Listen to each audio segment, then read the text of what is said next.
Hola amigos de YouTube y amantes de lo terrorífico, espero que estén preparados para un nuevo episodio de Una Hora de Terror. No te pierdas de ninguno de mis videos, como tampoco de las historias de terror que subo en mi otro canal.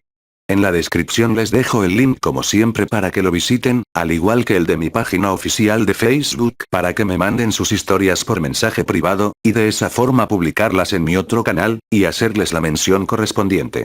Les mando saludos a todos mis suscriptores, y que empiecen los relatos.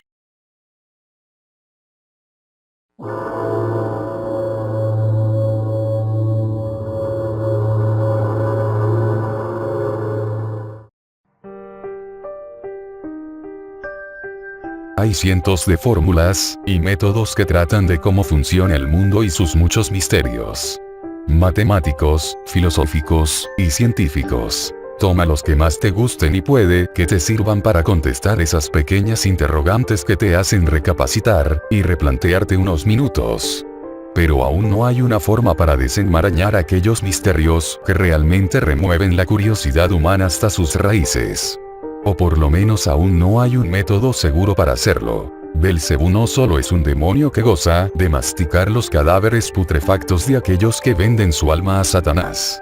Pasa y resulta que sus miles de años también le han dado gran sabiduría, la cual siempre está dispuesto a compartir con los mortales, claro, si pueden pagarla. Si tu curiosidad es tan grande como para que tus dudas te perforen el cerebro por la noche y no te dejen dormir, esta es una solución rápida, pero debo de advertirte que pase lo que pase, siempre saldrás perdiendo.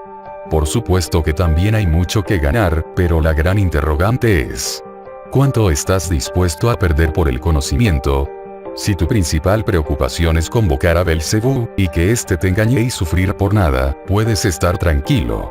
Pues Belcebú cobra caro porque lo que tiene de sanguinario lo tiene también de honesto. Para convocarlo necesitas 2 velas, no importa el tamaño, la forma ni el color, solo asegúrate de que puedas ver con la luz de la que te proveerán, algo con que encenderlas, un espejo de mano de buen tamaño, un cuchillo bien afilado, un martillo, y un trozo de carne roja lo suficientemente podrida como para atraer moscas, puesto que estás intentando atraer a la reina de todas. Debes de estar completamente solo en una habitación con puertas y ventanas cerradas. Totalmente a oscuras, sentado en el suelo con todos los elementos antes mencionados durante una noche de luna llena, preferentemente a eso de las 3 a.m. A esa hora la frontera entre este mundo y el otro es más delgada. Coloca la carne frente a ti, a poco más de 1,5 metros, y entre tú y ella, las 2 velas con el espejo, el martillo, y el cuchillo en medio. Toma el martillo, y rompe poco menos de la mitad del espejo, y muélelo tanto como puedas. Toma el vidrio molido con tu mano hábil, y apriétalo con todas tus fuerzas, lo suficiente para que el vidrio se incruste en tu carne, y lo suficiente como para que la sangre no se filtre.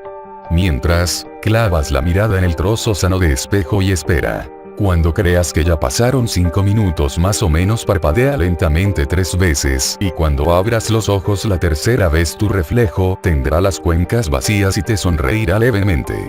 Ahora debes aflojar tu puño derecho, y dejar gotear la sangre sobre el espejo hasta que te sea imposible ver tu reflejo. A continuación sopla las velas, y quédate quieto con los ojos cerrados. Escucharás como el aleteo de las moscas que rondan el pedazo de carne se hace cada vez más fuerte, hasta el punto que pasa de ser solo molesto a ensordecedor, y tan de repente como comenzó, cesará. Felicidades, si llegaste hasta aquí, Belcebú ya está en la misma habitación que tú. Escucharás cómo se acerca a ti, caminando con sus 6 delgadas patas a ras del suelo, y sube por el brazo con el que sostenías el vidrio molido, hasta pararse en tu hombro. Luego meterá su larga y delgada lengua en tu oído. Él te está probando, y no tocará tu ofrenda hasta que termine. No te asustes, él no te hará daño, si considera que no vales la pena solo se irá, y se llevará la oreja en la que está hurgando como pago por molestarlo. Si pasas su prueba se bajará de ti, y se comerá la carne podrida que le ofreciste. Debo recordarte que en ningún momento abras los ojos, sobre todo llegado a este punto. Es de mala educación mirar a alguien cuando está comiendo, y es una de las cosas que más odia Belcebú. Cuando él termine de comer las velas se encenderán solas, y te agradecerá por la comida. Es ahora cuando puedes abrir los ojos y trata de mantener la compostura por más desagradable que sea lo que verás. Lo que verás es una copia exacta de ti mismo, pero con las cuencas oculares vacías, desnudo y la carne de ese cuerpo en pleno estado de descomposición. Quizá lo siguiente más inquietante sea la mosca del tamaño de un ave pequeña que se posa en el hombro de tu copia. No te confundas, ese que estás viendo no es Belcebú tomando tu forma, es tu reflejo, y es también la primera cuota que pagar por haberlo convocado. Ahora que el primer pago está saldado, puedes hacerle todas las preguntas que quieras, y cuales quieras, él te contestará con certeza y honestidad. Puedes preguntarle dónde está cualquier persona, el significado de la vida, e incluso los números de la lotería. Pero cuidado, porque con tu reflejo solo pagaste por algunas preguntas y no todas valen lo mismo. Él te avisará cuando ya esté saldada la deuda y te ofrecerá más respuestas si las quieres. Pero a diferencia de la vez anterior, primero te dará tu respuesta y después te cobrará. Ten mucho cuidado, porque nunca podrás estar seguro de cuánto vale la respuesta, y Belcebú no te lo dirá hasta que cierres el trato y estés obligado a pagar. Si decidiste continuar, él te pedirá algo después de cada pregunta que le hagas, y sin importar que sea, dáselo. He aquí cuando entra en juego el cuchillo. Belcebú adora la carne, y si aceptó presentarse ante ti es porque, cuando lamió tu oído, le gustó tu sabor, y lo más probable es que te pida un poco de ti para saborear. Sea cual sea tu decisión, hay tres cosas que serán inevitables. La primera es que Belcebú escupirá sangre sobre la tuya derramada sobre el espejo, y con ello hará una piedra ovalada, pequeña y extrañamente bonita, una piedra mermante de sangre. Él te la obsequiará, es como su tarjeta de presentación, y de ahora en adelante estás en su lista de clientes permanentemente. Cuando quieras, él se aparecerá para sellar otro trato, y tal vez también se presente cuando tú no quieras, pero siempre que él se haga presente deberás hacerle una pregunta, y dejar que se lleve algo. La segunda, es que cada vez que te veas al espejo verás ese putrefacto sin ojos, furioso, golpeando el vidrio que lo separa, intentando llegar a ti, mientras esa mosca que se apoyaba en su hombro aquella noche, se alimenta de él. Estate tranquilo, pues estás fuera del alcance de sus manos, pero no del de sus gritos de dolor, de sus amenazas, y de sus llantos. Es algo muy desagradable, y vale aclarar que serás el único capaz de ver ese ser reflejado, el resto de las personas no verá más que un reflejo normal y corriente. Y la tercera, y probablemente la peor. Cuando formes tu familia, si no lo has hecho ya, será tuya, y como todo lo que te pertenece, y te pertenecerá, figura en el contrato. Él puede reclamarlo como pago la próxima vez que aparezca.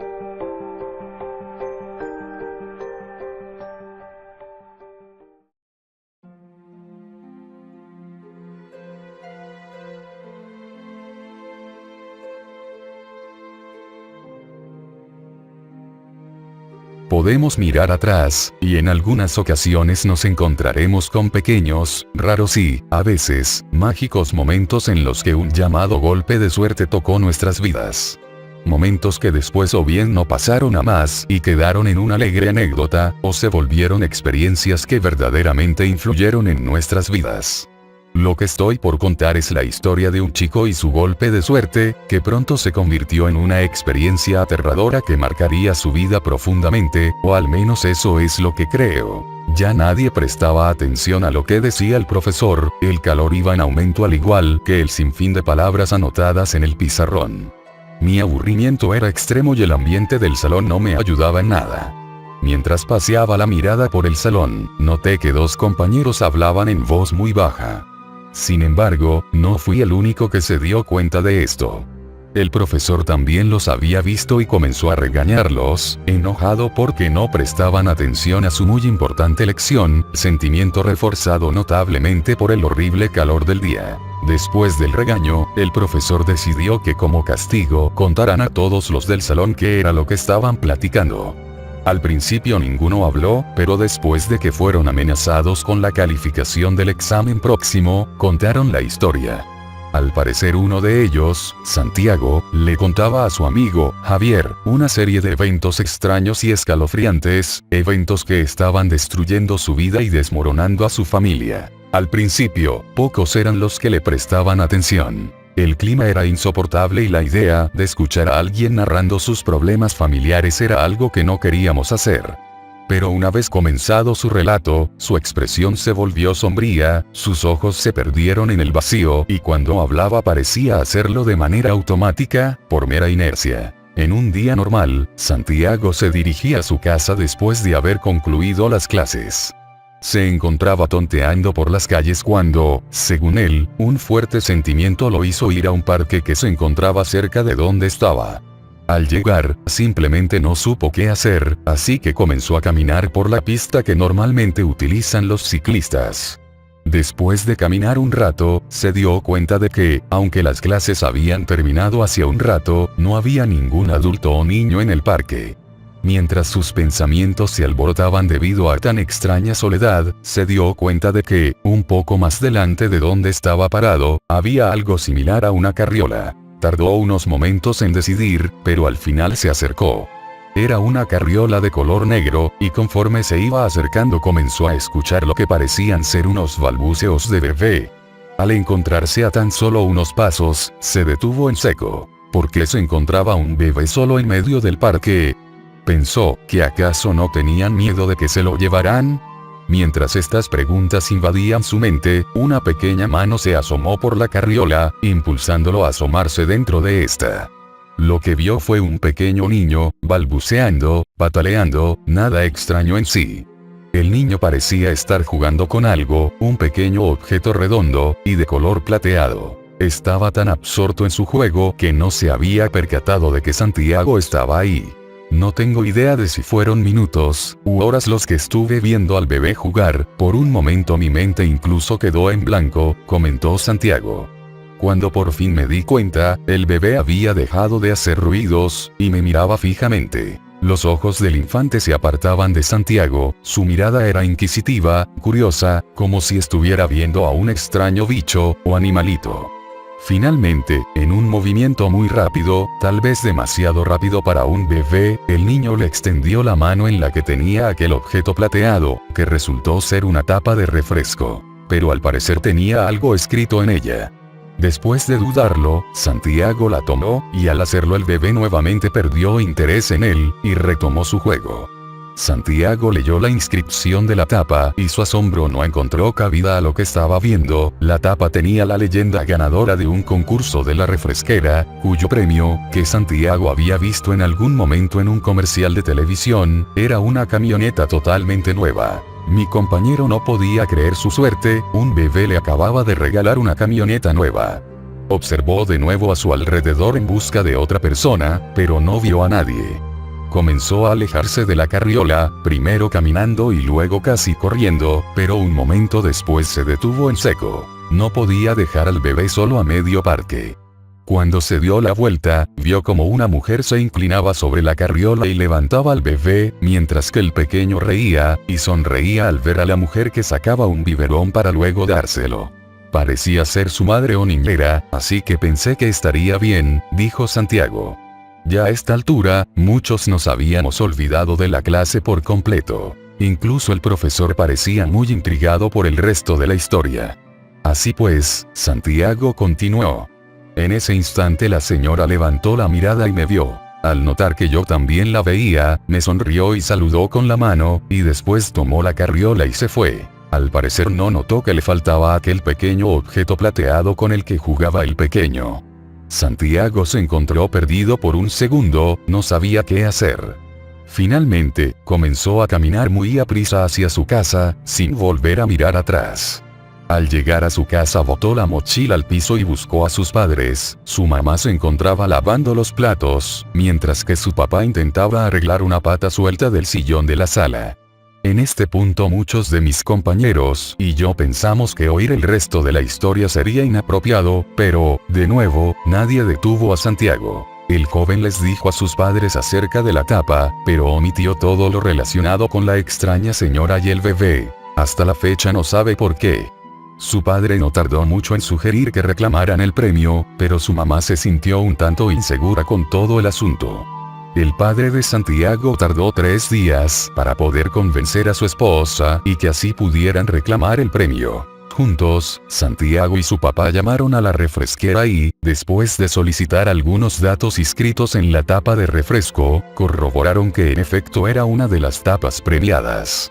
Pasaron otros 2 días hasta que la camioneta por fin llegó a su casa. Era enorme y de color azul marino, un vehículo impactante a la vista. Todo fue euforia al principio, el ganar un premio de tal magnitud era sin duda algo para celebrar. Su padre estaba increíblemente feliz e incluso su madre se alegró una vez recibida la camioneta. Pero como ustedes se imaginarán, pequeños eventos comenzaron a suceder. Al principio no eran más que ruidos lejanos, como si alguien arrastrara alguna silla, así como esa sensación de que alguien te observa, eventos que uno va pasando por alto por considerarlos comunes. Sin embargo, todo fue empeorando poco a poco, y ya no solo eran ruidos a lo lejos, sino que había cosas que cambiaban de lugar, platos que caían de sus estantes sin que al parecer nadie los tocara. Aquella sensación de ser observado, se le sumaron pequeños susurros que no venían de ninguna parte.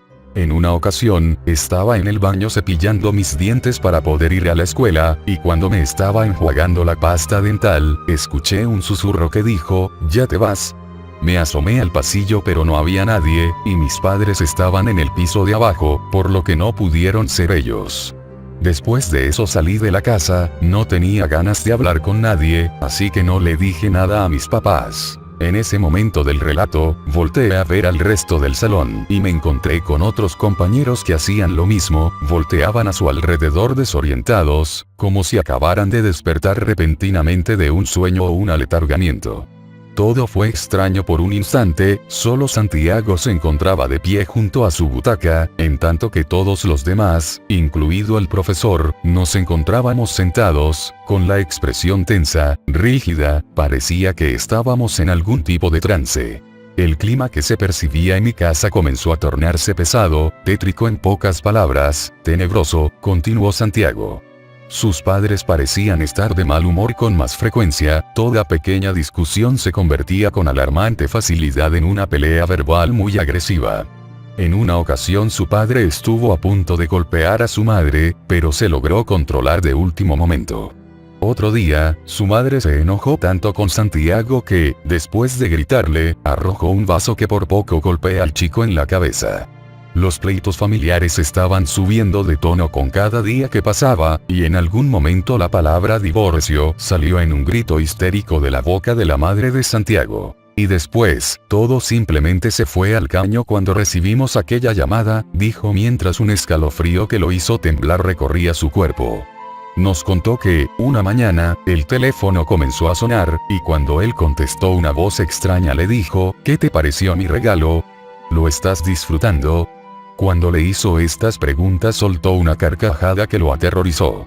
Santiago colgó el teléfono sin decir nada, sentía como se le helaba la sangre. Al ver su rostro su madre le preguntó quién había llamado, Santiago le respondió que se habían equivocado de número, pues sintió que no debía contarles acerca del bebé o de la tapa de refresco, acerca de nada. La llamada dejó en Santiago un sentimiento de inseguridad y preocupación, ¿había sido un error terrible el haber tomado la tapa aquel día? ¿O simplemente era una broma enfermiza de algún desquiciado anónimo? Él no quería aceptar la idea de que aquel maravilloso premio era en realidad un artefacto que estaba trayendo desgracias e infortunios a su familia. Debía de ser un error, un simple y común error, pero ¿cómo estar seguro? Debía verificar la camioneta, comprobar que no había nada de malo en ella, pero debía hacerlo cuando sus padres no lo vieran, o de otra forma sospecharían que algo sucedía y no dejarían de bombardearlo con preguntas tontas y sin sentido. Así pues, esperó hasta una tarde en la que sus padres salieron a hacer algunos mandados para acercarse a la camioneta.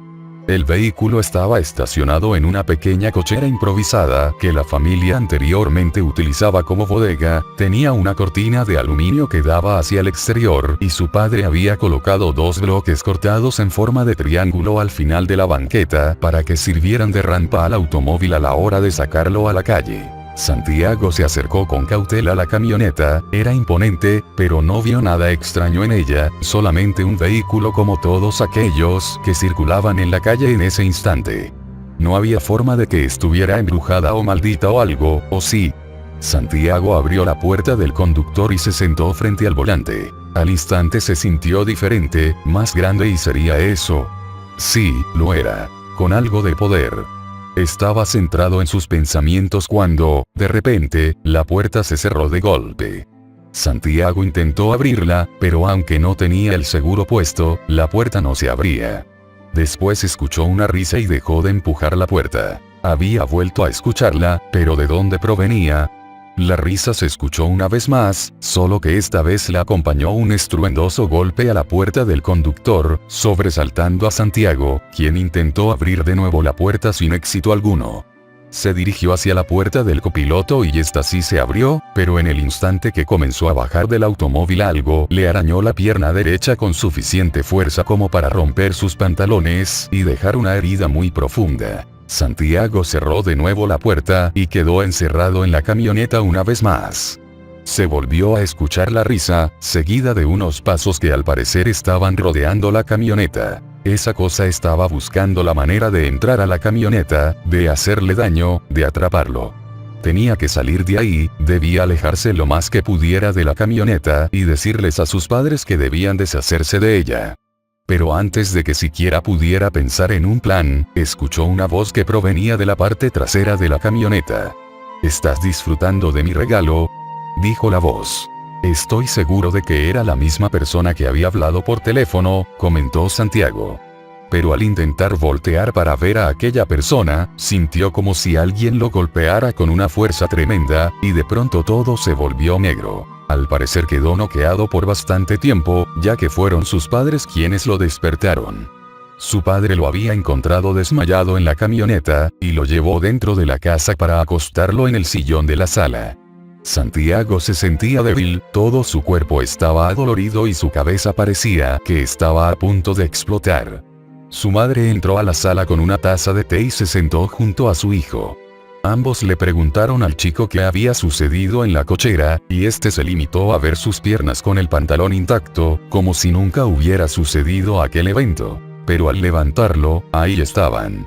Justo donde sintió el arañazo en aquel momento, 3 marcas largas y profundas recorrían su pierna como un recordatorio imborrable de aquella terrible pesadilla. Al ver las marcas su madre ahogó un grito y su padre le preguntó de nuevo qué había sucedido. Al parecer no había encontrado nada en la camioneta, ni sangre o abolladuras. Santiago comenzó a contarles la historia de cómo había obtenido aquella tapa premiada. Pero antes de que pudiera continuar con su historia, el timbre de salida sonó estrepitosamente, lo que sobresaltó a casi todos en el salón de clases. Por un momento olvidé por completo que nos encontrábamos en la escuela, y creo que le sucedió a varios de mis compañeros. Hasta el profesor quedó totalmente inmerso en la historia, sin interrumpirla, e incluso estaba sentado detrás de su escritorio. Salimos del salón sin hacer ruido alguno, parecía que habíamos salido de un trance. Nadie pronunció palabra alguna acerca de la historia, y al final, cada individuo se dirigió a su hogar por separado. En los días siguientes nadie volvió a mencionar aquella historia, nadie se atrevió a preguntarle a Santiago qué había sucedido luego de mostrar aquellas terribles heridas, hasta que un día, él dejó de asistir a la escuela. Según me enteré días después, se había mudado con sus padres y habían abandonado su casa junto a varias de sus pertenencias, y entre ellas, se rumorea, estaba la camioneta. Un día llegué a mi casa, y al entrar a la sala, me encontré a mi abuelo leyendo un viejo libro en el sillón y me senté junto a él. Mi abuelo siempre me ha contado anécdotas extrañas y un tanto tenebrosas de eventos que le han ocurrido a lo largo de los años, así que empecé a contarle aquella historia, aquel golpe de suerte maligno. Mi abuelo escuchó atentamente toda la historia, y una vez terminada, me contó otra historia, un evento que no le sucedió a él, sino a su amigo más cercano. Pero creo que esa historia la contaré otro día. De momento estoy cansado, rendido, y tengo la sensación de que, estando frente al monitor escribiendo esto, alguien me está observando.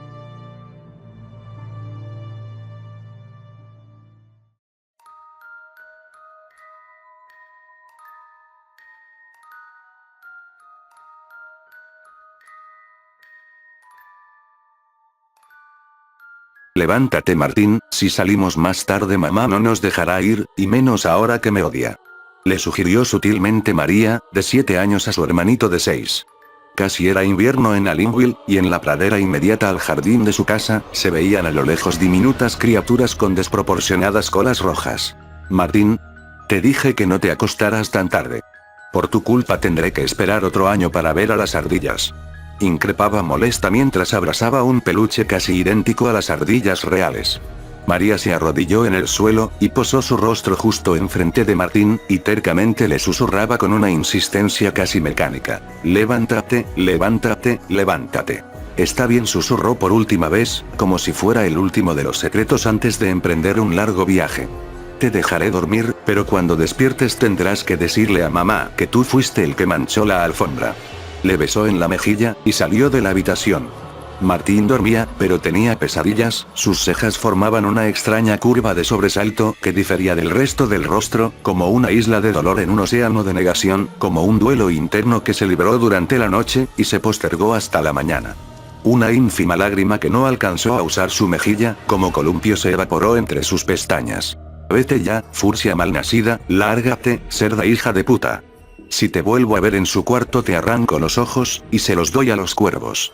Te vas a podrir. María decidió permanecer en la escalera y no bajar, sus padres recibían el albor entre una cáldida discusión, al igual que los últimos 2 días, y sentía una extraña sensación de culpa. Escuchar los alaridos casi bovinos de su padre, y los chillidos disonantes de mamá le producían unas contracciones en el pecho, incluso peores que las que sintió cuando Carlos, su compañerito, e hijo de la maestra Stark, y quien ella creyó que fue su nuevo novio, el día que la defendió de los granujas que siempre le insultaban por tener cabeza de televisor, por la forma de su cráneo, se dio un fugaz beso con Linda, su vecina y amiga, la única.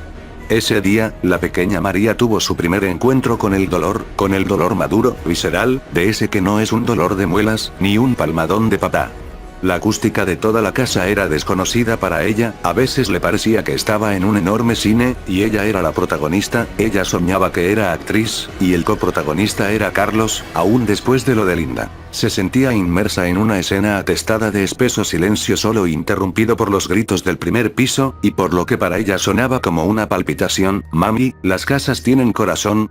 Pensó en preguntar luego de que la señora Alyn no estuviera enojada y triste, y desesperada. Unos pasos que más parecían golpes al suelo retumbaron por la escalera, y la vibración llegó hasta María. Ella se escondió tras de la biblioteca, y desde allí vio como su padre, sin preguntar, entró a la habitación, tomó a Martín por los hombros y lo cargó hasta marcharse en el auto, no sin antes oír a mami implorar que no lo hiciera, no sin antes escuchar llorar a Martín que parecía no entender.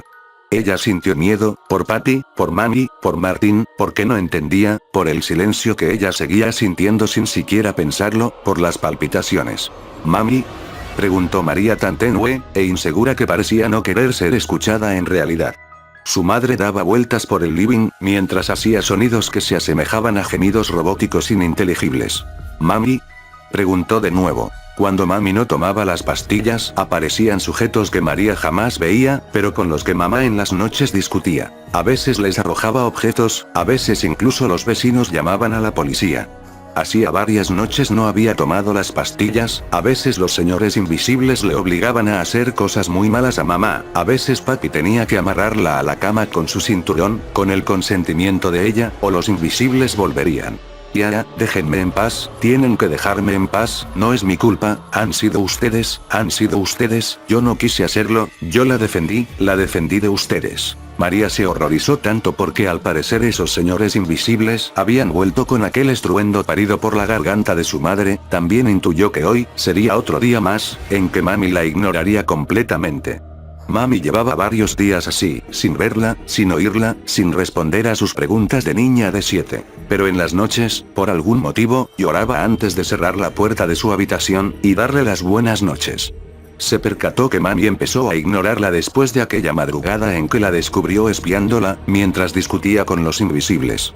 Según las normas del señor Rogan, el jefe del clan, Alyn, como él mismo se llamaba, nadie podía salir de su habitación después de las 9 de la noche, y menos si sentían a su madre gritar. Por el contrario, de suceder esto, debían asegurar el picaporte de la habitación y esperar. También cayó en cuenta que no recordaba nada de lo que sucedió, luego de ser descubierta espiando a mamá con los sujetos que solo ella podía ver. Afuera empezaban a caer los primeros rizos de nieve, pronto el jardín de los Alin estaría cubierto por una manta de algodón semicompacta e invasiva. No había ardillas, ni aves. Tampoco pasaba ya el hijo del tendero, a dejar las 2 botellas de leche. Ahora María estaba más segura que nunca. Su casa tenía un corazón en algún lado. Ven, ven mi amor, pronto nos dejarán en paz, ven, abrázame y dime que estás ahí. María expandió al límite sus párpados, disciplinó sus sentidos tanto que podía escuchar perfectamente el diálogo que tenía mamá desde el baño de la habitación principal. Ella se hallaba casi llegando al ático, pero tomó aquel misterioso discurso de su madre como la señal de que ya la había perdonado por violar la norma número 14 del clan, Alin. María corrió ansiosa, y con el corazón agitado, como si este le preavisara algo nefasto. Mami, no, te prometo que no vuelvo a salir en las noches, te prometo no volver a salir mientras hablas con esos señores que nunca puedo ver, lo juro, lo siento. ¿Qué haces? Gritaba María mientras lloraba lágrimas que no sentía, y se arrodillaba suplicante. Su madre, justo antes de rebanarse la tráquea con un cuchillo, el que le había regalado la abuela para partir mejor el queso. Al fin le dedicó una dulce mirada, y sus ojos parecían tener como destino los suyos, y no ser esos láseres que días atrás solo la atravesaban como si ella fuera transparente. ¿Qué es la nada? ¿Qué es el vacío? Se puede estar en la nada, y en el vacío, y aún existir. Todo era oscuro, no había conciencia, no había sentidos, no había hambre, ni sueño, ni ruido, ni llanto, ni risa, ni ardillas, ni Martín, ni mamá, ni papá, ni los señores invisibles, todo se hizo nada cuando su mamá le miró antes de desangrarse. María no tenía noción de su existencia, pero la casa definitivamente tenía corazón. Una figura geométrica semejante a un círculo de personas rodeaba algo que María no podía ver desde allí, ella estaba atrás, había mucha gente, la mayoría con trajes oscuros, repitiendo una y otra vez las mismas frases que ella no podía comprender.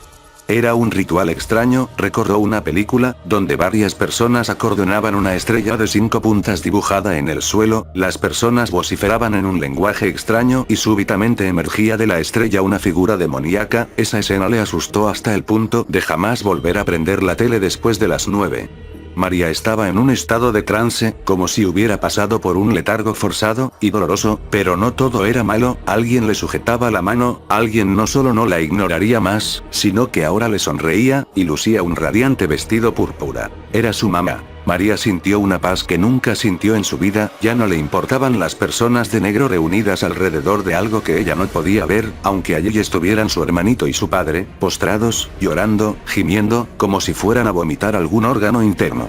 ¿Qué? ¿Qué pasa? ¿Qué es esto? Mami borró la sonrisa, como el relámpago borra las tinieblas en el firmamento, le agarró toscamente el brazo indicándole el camino, y ella, por instinto, se arrodilló justo al lado de su hermano.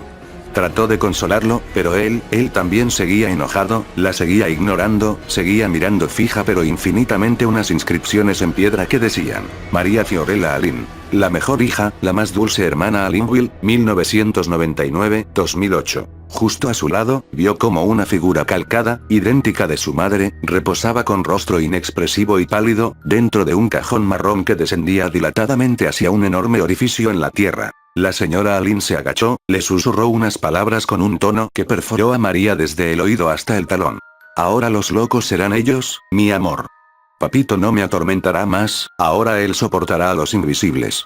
¿Sabes por qué, amor? Un escalofrío se forjó como armadura en el cuerpo de María, miraba con un horror tan genuino, y tan profundo a los ojos sin pupilas de su madre que creyó dejaría de latirle el corazón. Sentía cada vez más fuerte las palpitaciones, llevó las manos hacia su pecho, sintió humedad, notó que estaban y estuvieron desde aquella madrugada en que irrumpió la cita de su madre, y los que no se ven. Manchadas del color de los cerezos. Fue ella quien manchó la alfombra, nadie nunca la ignoró, nadie estaba enojado, ella simplemente, ya no estaba. La otrora señora Alin atenazó con un abrazo gélido a María, justo después de que un hombre las atravesara como si ellas fueran éter, como una bala atraviesa el viento, como si fueran transparentes. Ahora somos las invisibles, mi amor.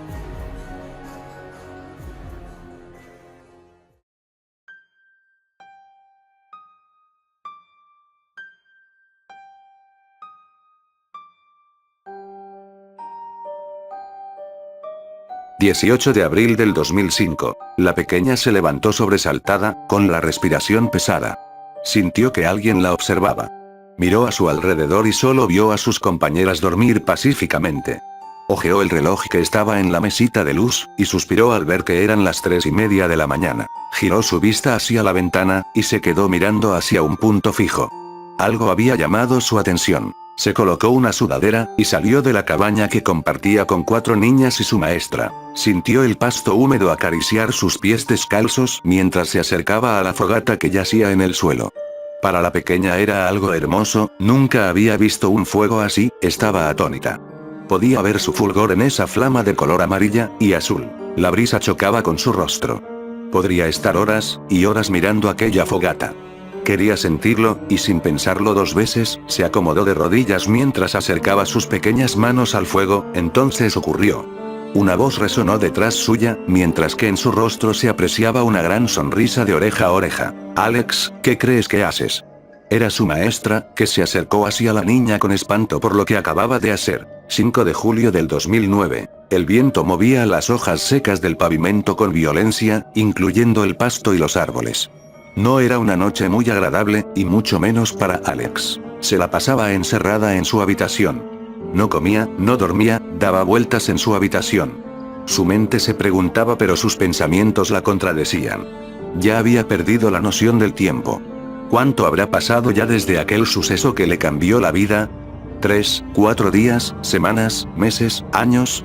¿Quién sabe? Lo más extraño era que no recordaba nada, esos años es como si no los hubiese vivido nunca. Se dejó caer al suelo, y observó con detenimiento las pequeñas cicatrices que poseían ambas manos. Imágenes borrosas acaparaban su mente, y en su entorno, oyó un zumbido tenue. Levantó la vista lentamente encontrándose con su reflejo en el gran espejo de cuerpo completo, y detrás de ella, una figura que no logró reconocer. Se puso de pie y se acercó, sin quitar la mirada de aquel rostro sin expresión alguna. Levantó la mano con intención de tocar el reflejo de aquel extraño ser, pero a centímetros de tocar el espejo, la figura desapareció. Empezó a toser, y toser. Ese zumbido se hacía cada vez más fuerte, provocándole un dolor de cabeza horrible, tosió sangre, y por el rabillo de su ojo le pareció ver la misma figura de hace unos momentos, mirándola desde la esquina de su habitación. Volteó para verlo, y los ruidos cesaron. Todo se volvió negro. A la mañana siguiente despertó por unos golpes que provenían de su puerta. Era Diana, su madre. Intentó ponerse de pie pero al instante de hacerlo, cayó de rodillas. El dolor de cabeza la estaba matando, literalmente. Con su mano izquierda agarró su cabeza, mientras que la otra la ocupaba para apoyarse en el borde de su cama. Cuando logró estar de pie, se acercó a la puerta, y la abrió. Niña estúpida, te estuve llamando para que vengas a tomar el desayuno. ¿Acaso no recuerdas que tienes escuela? Dijo la mujer al borde de propinarle una abofetada. No te escuché, argumentó la pequeña. Como siempre suspiró resignada y se fue, dejándola con la palabra en la boca. Se quedó inmóvil en el marco de la puerta. Siempre era lo mismo.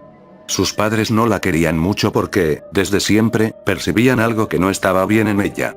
Daniela, su hermana menor, siempre fue la favorita de ellos, no había momento en que no la comparasen con ella, y eso es lo que más odiaba. ¿Por qué no eres como tu hermana? Actúa como tu hermana, sigue los pasos de tu hermana, y más cosas. ¿Te encuentras bien? Dijo una voz masculina, sacándola de sus pensamientos. Sí, descuida, dijo cabizbaja. Escuché todo, no le prestes atención, solo dice estupideces. Alegó, para luego acercarse a ella, y darle un abrazo. Ese era Max, su hermano mayor. Él era el único que la quería, la apoyaba en todo momento y siempre buscaba la manera de sacarle una sonrisa. Vamos, se nos hará tarde para ir a la escuela. Sonrió él. En un momento bajo, iré a ponerme el uniforme. Dijo regalándole una cálida sonrisa. El desayuno fue como el de todos los días. Sus padres aborreciéndola y Max, como siempre, defendiéndola. Y claro, no podría faltar su hermana mirándola con desprecio. Luego de acabar, se despidieron, y los 3 niños emprendieron su camino. Max era el único que iba a una escuela distinta, por lo que tuvieron que tomar caminos diferentes. La clase más aburrida tocaba a primera hora, matemática. clases como esta, Alex se la pasaba dibujando al final de su cuaderno, y no era la primera vez que llamaban a sus padres por no poner atención en clases, y faltarle el respeto a sus maestros. El arte no era su fuerte pero le gustaba, y más si es en ocasiones como estas. Señorita Cox, ¿puede decirme la respuesta?, dijo su gorda maestra, que la miraba con el ceño fruncido. Alex no dijo nada, se encogió de hombros y siguió dibujando. Al rato sintió que alguien la tomaba por los hombros y por instinto, ella se apartó bruscamente. Alzó la vista, y vio que era su maestra. Señorita Cox, vaya a la dirección ahora, gritó la rubia. ¿Y si no quiero ir?, dijo ella. Llamaré a tus padres, contestó la mujer. Inténtelo, no me importa, respondió, para luego voltear y seguir en lo suyo. En el salón se pudieron escuchar los murmullos de sus compañeros, y ni hablar de su maestra, estaba roja de la rabia. Salió del salón, y todo estuvo en completo silencio, hasta que regresó junto al director. Señorita Cox, acompáñeme por favor, dijo el hombre con la voz calmada. Ella no dijo nada, apretó los puños hasta el punto de dejar sus nudillos en blanco, y se puso de pie bruscamente, casi arrojando su pupitre. Guardó sus cosas, y se acercó hacia ellos. El director abandonó el lugar junto con Alex, que iba atrás de él. Al llegar, el sujeto tomó asiento en su silla giratoria de cuero mientras anotaba algo en unos papeles. Alex permaneció inmóvil, con la mirada perdida en el suelo. No tengas miedo, toma asiento, alegó. Algo dentro de Alex estaba procesando lo antes mencionado, y no estaba contenta con ello.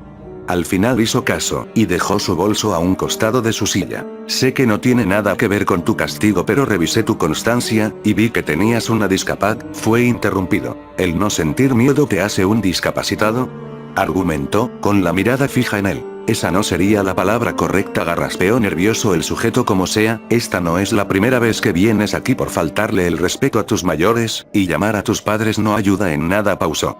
Volteó a verla, pero lo único que vio fueron esos ojos.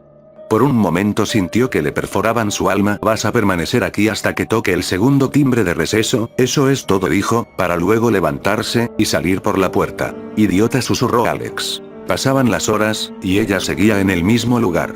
Se percató de ese molesto zumbido de la noche anterior, y empezó a toser. Se agarró la cabeza con ambas manos al oír que esos zumbidos no cesaban, y sintió un líquido caer de su oreja derecha. Se llevó la mano hasta ahí y se sorprendió al ver que era sangre. Tomó unos cuantos pañuelos del escritorio del director, y se los colocó en la oreja. Algo en su mente decía que se fuera de este lugar, y como si su cuerpo actuara por sí solo, se puso de pie, agarró su bolso, y abandonó el despacho del director. Miró por todos lados, y solo vio a un grupo de chicos, entre ellos, a su hermana. Caminó con intención de abandonar el establecimiento, pero escuchó que alguien la llamaba. Miren, allí está la rarita, dijo una voz femenina. No molestes, dijo sin voltear a ver, conocía muy bien esa voz. Era Sacha, se creía la gran cosa. Vamos, solo quiero divertirme, alegó la pelirroja. Se acercó a la castaña empujándola al suelo, mientras ponía su pie en el estómago de esta, apretando el talón de su zapato con intención de dejarle una marca.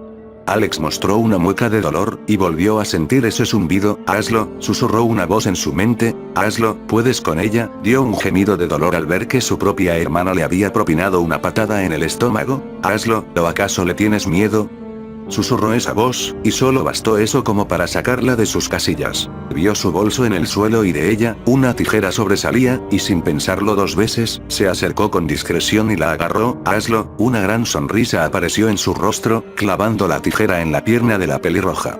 La chica cayó de espaldas, y aprovechando el momento, se colocó arriba de ella y empezó a golpearla hasta quebrarle la nariz. La pelirroja solo gritaba y lloraba, y los que estaban a su alrededor intentaban separarlas sin éxito. Escucharon un silbato, y todos voltearon a ver. Era el profesor de gimnasia que se acercó al ver tanto alboroto. Sin desperdiciar la oportunidad, agarró la tijera que seguía clavada en la pierna de la chica y salió corriendo con todas sus cosas. Corrió y corrió hasta ver el bosque.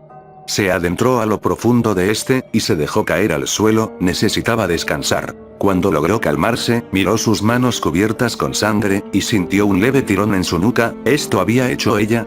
Sin embargo, le gustó, no lo podía negar, pero otra parte sabía que, lo que hizo, estaba mal. Miró la hora en su reloj de muñeca, y vio que eran las 11:50 am.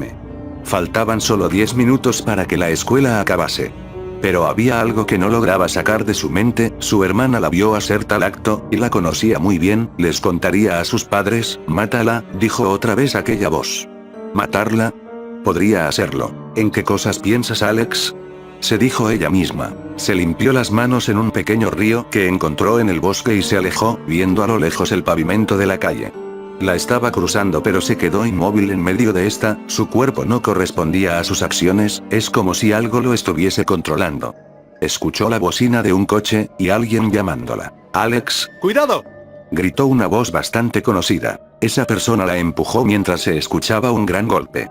Su respiración se aceleró, y se negaba rotundamente a voltear a ver, pero aún así, lo hizo. La única razón para seguir adelante con su patética vida se estaba desangrando en el suelo. Escuchó el acelerar de las ruedas de un Toyota Corolla Xey negro, irse a toda velocidad. Max, ¿qué has hecho?, dijo colocando su mano en el pecho de él. Se le aceleró el corazón al ver que el de su hermano se le estaba deteniendo. Hice lo que cualquier hermano pudo hacer, sonrió él mientras tosía sangre. Max, por favor, no me dejes. Chilló, sujetando su mano. Se supone que no sientes miedo, ¿no? No tienes que tener miedo a perderme, dijo sonríe, no tengas miedo. Y esas fueron sus últimas palabras antes de cerrar los ojos. Alex se quedó en shock, su corazón latía a 1000 por hora, su hermano estaba muerto, y por su culpa. 26 de octubre del 2015. Pasaron 6 años desde aquel trágico accidente, y Alex no paraba de culparse por la muerte de su hermano. No había día en que no despierte con grandes ojeras, y los ojos rojos, producto del insomnio y el llanto. Y lo peor, es que esos zumbidos siempre la acompañaron, y la imagen de ese ser de la primera vez que lo vio, aparecía en todos lados. Abandonó la escuela a los 11 años, y se dedicó únicamente a ir todos los días al cementerio para ver a su hermano. Por supuesto que sus padres no le dieron importancia, preferían que Daniela tuviese una buena educación, eso sí, siempre le recordaban culpable de la muerte de su amado hijo. Yo tengo la culpa, dijo mirando a la lápida de piedra que estaba frente suyo. Yo causé tu muerte, hermano. Agarró la navaja que le robó a su padre cuando se distrajo, y se la clavó en el brazo. Te extraño, susurró con lágrimas en sus ojos. El zumbido de hace 10 años que la perseguía se estaba apoderando otra vez de sus oídos, miró a su alrededor, y vio que era de noche cuando hace unos momentos estaba atardeciendo. Se agarró con fuerza la cabeza mientras apretaba los dientes, y cayó de rodillas al suelo. Gotas de sangre caían sobre la lápida de su hermano, ocultando su nombre. Pegó un respingo al sentir una mano en su hombro derecho. Dirigió su mirada hacia ella, y la fue subiendo hasta encontrarse cara a cara con el ser del espejo. Su vista se puso borrosa, y si su mente no la estuviese jugando una mala pasada, pareció ver que de su espalda le salían unos tentáculos negros. Al día siguiente, despertó en una habitación blanca, intentó moverse pero unos cables y tubos estaban conectados a sus brazos. Se quitó todos los cables de un solo tirón, y la computadora que se encargaba del pulso de su corazón empezó a hacer un ruido irritante. Inmediatamente una enfermera entró, y quiso acercarse hacia Alex pero dio un paso atrás al ver que ella le mostró los dientes, como un perro defendiendo su comida. La enfermera abandonó la habitación pero volvió con 2 doctores. ¿Cómo te encuentras?, dijo uno de ellos. Bien, contestó en voz baja. Una pareja de ancianos que pasaba por el cementerio te vio inconsciente en el suelo, y te trajeron hasta aquí, comentó. Te trajimos a urgencias porque perdías bastante sangre de tus brazos, dijo el otro doctor aparte. Te hicimos unos análisis, y varios de tus órganos están dañados, aún no sabemos la razón. Alex permaneció callada, ella creía saber la respuesta a esa pregunta pero no mencionó nada. La enfermera con miedo se acercó, y volvió a colocarle los cables y tubos en sus brazos, y se alejó, ocultándose detrás de los otros 2. Idiota, pensó Alex. Te quedarás aquí una semana, te haremos más análisis, y una psicóloga vendrá a hablar contigo, alegó el sujeto. Ella empezó a reír, los presentes notaron que ambas manos le temblaban, y uno de ellos anotó algo en su libreta. Sus risas no duraron mucho, no después de recordar las palabras del hombre. ¿Psicóloga? Yo no hablaré con ninguna maldita psicóloga, argumentó, moviéndose con intención de volverse a quitar los cables. Solo será un cuestionario de 5 o 6 preguntas, no te preocupes, dijo el médico sin restarle importancia al asunto, mientras salía por la puerta con las demás personas. No sabía qué hacer, estaba molesta, quería salir de aquí. Bajó su mirada hacia sus manos, y notó que las tenía vendadas. Escuchó la puerta abrirse otra vez, y rápidamente levantó la vista encontrándose con una mujer de cabellera negra que no aparentaba más de 30 años. Esta se le acercó con una sonrisa, y le extendió la mano, pero al ver sus manos vendadas, su sonrisa se desvaneció.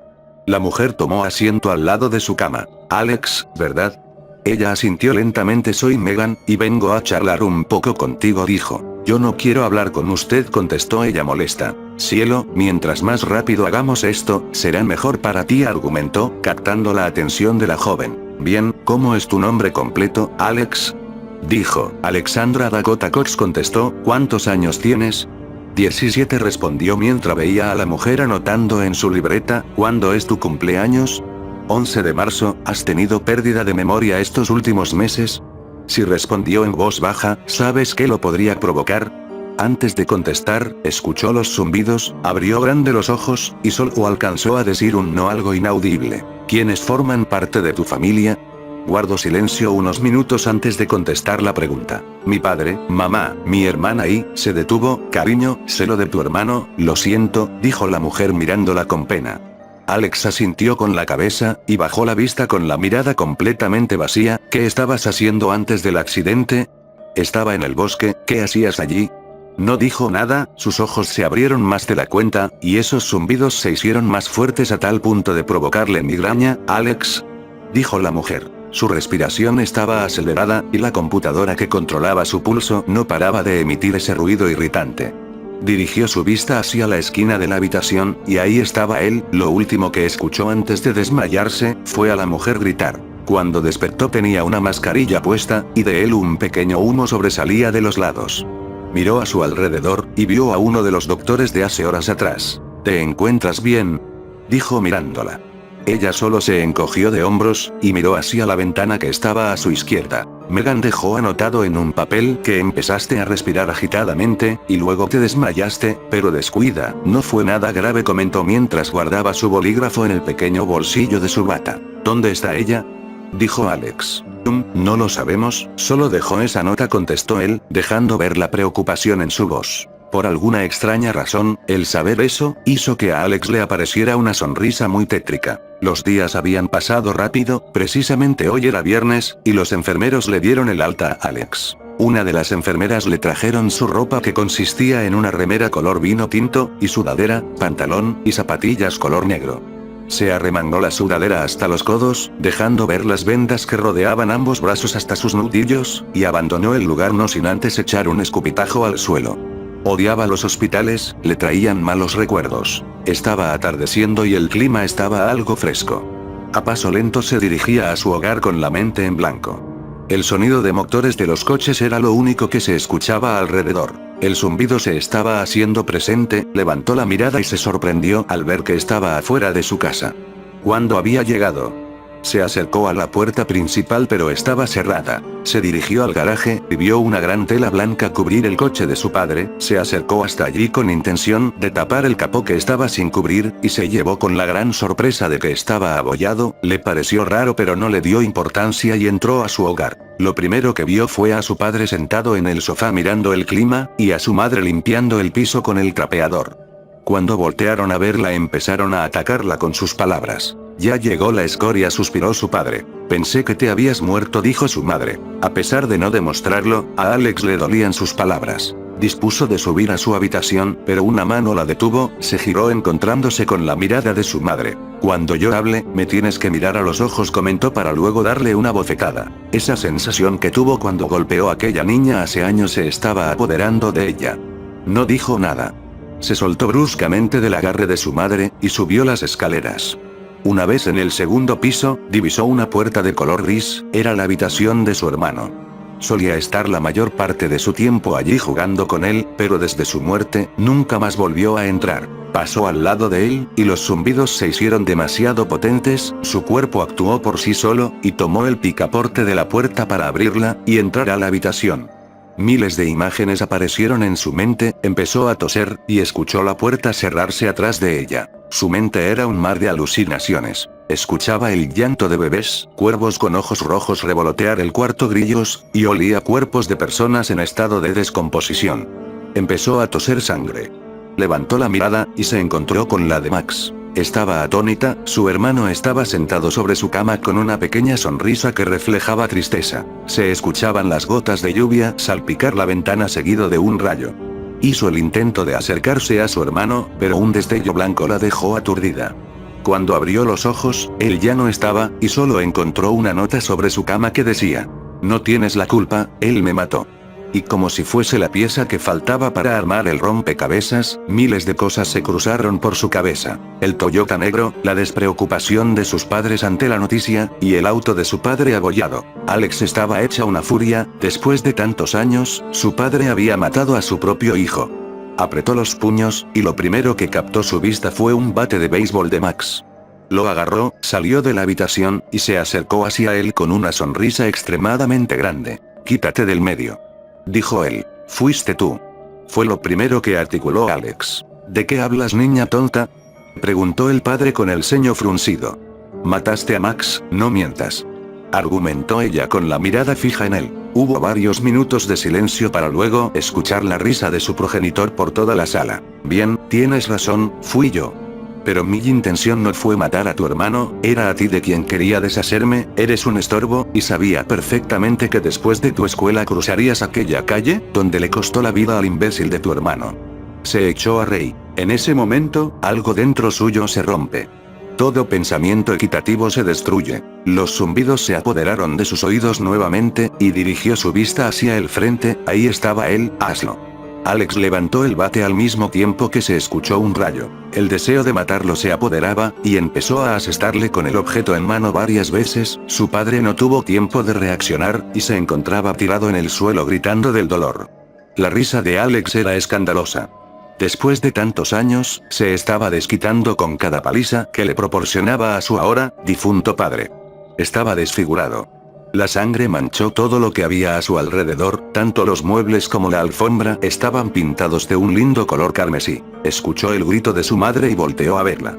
Agarró la navaja que siempre llevaba en el bolsillo de su sudadera, y se acercó a ella. "Por favor, no me hagas nada", gritó aterrada con la cara empapada en lágrimas, mirando a su hija cubierta de sangre de su difunto esposo, Charlie. Alex no hizo más que ignorar su comentario, y se abalanzó hacia ella, asestándole varias apuñaladas en todo su pecho y espalda. Parecía un festival de espuma, pero con sangre. Dejó caer el cuerpo sin vida de su madre ya que se sentía observada, giró su vista, y vio a su hermana en las escaleras, con un teléfono en manos. Daniela corrió, y de un portazo se encerró en su habitación. La risa de Alex se hizo más impetuosa, agarró el bate que estaba en el suelo, cubierto por el pigmento de su querido padre, y subió las escaleras. Con él empezó a dar golpes a la puerta ya que su hermana había colocado llave. Cuando logró romperla, la vio acurrucada en una esquina de su habitación, llorando y temblando al ver a su hermana cubierta de sangre de sus padres. Se acercó a paso lento mientras esquivaba los objetos que su hermana le arrojaba, y cuando estuvo frente suyo, le agarró de los cabellos, y empezó a darle golpes contra la pared. "Sé como tu hermana, sigue los pasos de tu hermana. ¿Por qué no eres como tu hermana?", dijo imitando la voz chillona de su difunta madre, mientras sostenía la cabeza ensangrentada de su hermana quien lloriqueaba por el dolor. "Ya cállate de una puta vez", gritó Alex, agarrando su navaja para incrustarla en uno de los ojos de Daniela. Luego la arrojó al suelo empezando a levantar y bajar su pie fuertemente contra su torso, pisoteándola como si fuese una cucaracha. Al ver que ya no movía ni un dedo, se detuvo. Se colocó de cuclillas mientras observaba su rostro, y con la palma de su mano, rozó la mejilla de Daniela manchando sus vendas con la sangre de esta para escribir la palabra sonríe en el suelo. Abandonó la habitación para dirigirse a la suya. Entró al baño, y se admiró en el espejo, cubierta de sangre. Agarró la foto que estaba pegada en el marco del cristal manchándola un poco. Eran Max y ella de pequeños. Sujetó una caja de cerillas que yacía en un estante, y tan pronto como encendió uno, lo dejó caer sobre la foto, observando cómo se quemaba lentamente sin decir palabra alguna. Percibió el ruido de varias sirenas de policías. Una luz roja y azul iluminó toda la habitación. Escuchó la puerta principal siendo derribada, y agarró el bate para salir por la ventana al oír que los policías subían las escaleras. La espesa lluvia mojaba la ropa de Alex mientras corría hacia el bosque, siendo perseguida por 4 policías. Un sonido hizo eco a su alrededor, y sintió un roce de metal ardiendo en su pierna izquierda. Esos policías le habían disparado. Uno a uno, fue deshaciéndose de ellos. Con la navaja cortó un trozo de tela de la camisa de un policía, y se la amarró a su pierna para detener el sangrado.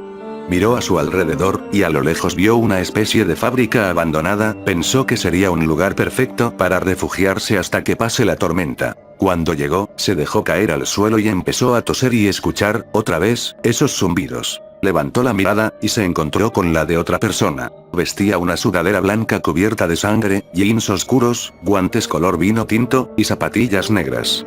En su rostro llevaba una máscara blanca, y varios mechones caían de ella. Esa persona le extendió un pañuelo negro con un círculo y una X en medio color blanco. Alex la tomó, y se la amarró en la mandíbula, dejando ver únicamente sus ojos. Una brisa le recorrió todo el cuerpo, y detrás de la persona desconocida, estaba él. Kate y Alex, tengo planes para ustedes. Percibió de aquella entidad.